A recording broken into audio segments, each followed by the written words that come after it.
What is going on, guys? My name is Patrick, aka Chief Pat, and today bringing you guys a full update rundown video. So it doesn't look like we're going to be getting the new update today, but luckily I was able to get some new footage together, and today I'm going to do a rundown of the entire update, including some things inside of the release notes that I don't think have been talked about too much just yet. So I'm going to go through piece by piece. First of all, let's go ahead and start with the spell reworks. So we did get a new lightning spell, which is going to be level 7 and available at Town Hall 10. So this means they're going to move the level 6 lightning spell to Town Hall 9, as well as they decided to increase damage for the lightning spell level 5 and level 6. So pretty interesting stuff there. Going to be difficult for them to try to get lightning spells back in the meta, but it looks like lightning bolts are also going to strike closer together, which means if you're dropping your lightning spells on a single building, it's actually going to be way more accurate and theoretically do a lot more damage. So next up for spells, let's talk about the poison spell. Personally, one of my favorite changes inside of this update, they changed it to where the poison spell isn't going to do a flat amount of damage. It's actually going to scale up the longer the troop stays inside of the poison. So for troops like witches and wizards, which are sort of useless now inside of the defenseless clan castle with the current poison spell, it made it really hard to use anything but dragons or lava hounds. But now wizards and witches, they're going to be able to survive a little bit longer because the poison spell isn't so strong in the very beginning. And then troops like dragons and lava hounds, they're actually going to take significantly more damage if they sit in the poison spell for too long. So hopefully this change makes it so it's a little bit more diverse inside of the defensive clan castle, but we'll have to see the result after people test it out and find out what's the best inside of the CC. Alright, so next up for spells, let's talk about the Earthquake spell. So the Earthquake spell's going to do way more damage, and now it's going to be regardless of a building's current hit points. Because usually, or in the past, it was for when, it was based on the percentage health remaining for a building, determined how much damage the Earthquake spells did. But now it's just based on how many times an Earthquake spell has attacked that one building. So the more Earthquake spells you drop in a building, the less damage it's going to do. Trust me, I tested it with like 100 Earthquake spells on a single building on the development build, and it actually didn't kill the building. So yeah, you can drop a single Earthquake spell. It's going to do 25% damage at level 4. Even against the Town Hall or the Builder Hut, it's the same amount of percentage points. And yeah, it should be pretty interesting to see how people use Earthquake spells now that this change is in the game.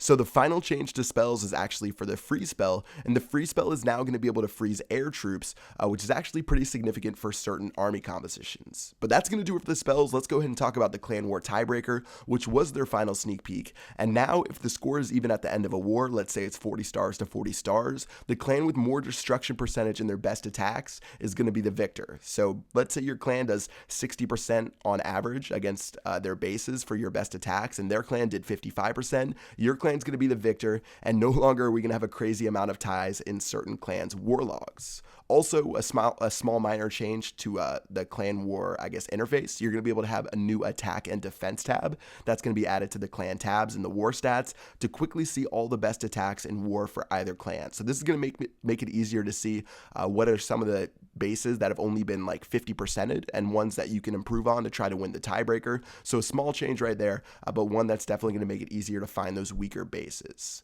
Also, for sneak peek number 3, they did announce a change that a lot of people have been looking for, and that's that finally the level 11 walls are going to get a new look and not look like they're sticking out of nowhere and don't even belong inside of the game. The level 11 walls are a little bit oranger now, or I guess way oranger, and they're actually being called the magma walls, so looking pretty good, and definitely anything is an improvement over the old walls. Speaking of walls, 25 more walls have been added to Town Hall 10. Makes sense since they didn't add any new walls when the air sweepers came out and a couple of other things, so that's definitely going to change up the bases a little bit.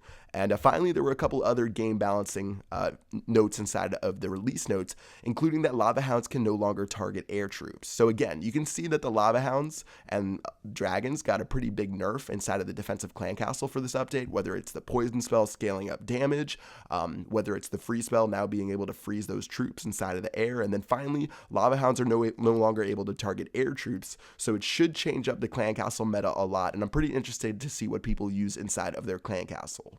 Also, something that I saw inside of the notes that I didn't have a great chance to test out was that attacking troops will now engage defending troops from further away. Now, hopefully they didn't go back to the past where your archer queen would run all the way across a base just to take out a single skeleton. The developers promised me it's not like that, but it should change it to now where your troops aren't all spread out and sort of being assassinated by some of the defensive clan castle troops, and it should be interesting to see how this change affects the game. Other small changes, Titan 3 and Titan 2 leagues are now going to be able to buy a 1-week shield from the shop. This is because they want to see more people up in Titan 1 and Legend League. And finally, the Army Overview button is now going to be visible from the Clan War map. So that's going to do it for this update. Looks like this one's going to be a pretty small one. And like I said previously, that's because there's going to be an announcement at ClashCon on October 24th of next month, because that's where they're going to be announcing the next update, which is supposed to be huge from what they are saying. So this one was sort of just a tune-up and something to keep people occupied in the meantime with all these different spell changes and a couple of other things thrown in there as well. So yeah, that's going to do it for this video. Hope you guys enjoyed it. Let me know what you guys think about the update with a comment in the comment section below. Hopefully the update comes out tomorrow, but we'll have to see. But yeah, that's going to do it for this video. Hope you guys enjoyed, and I will see you guys later. Peace out.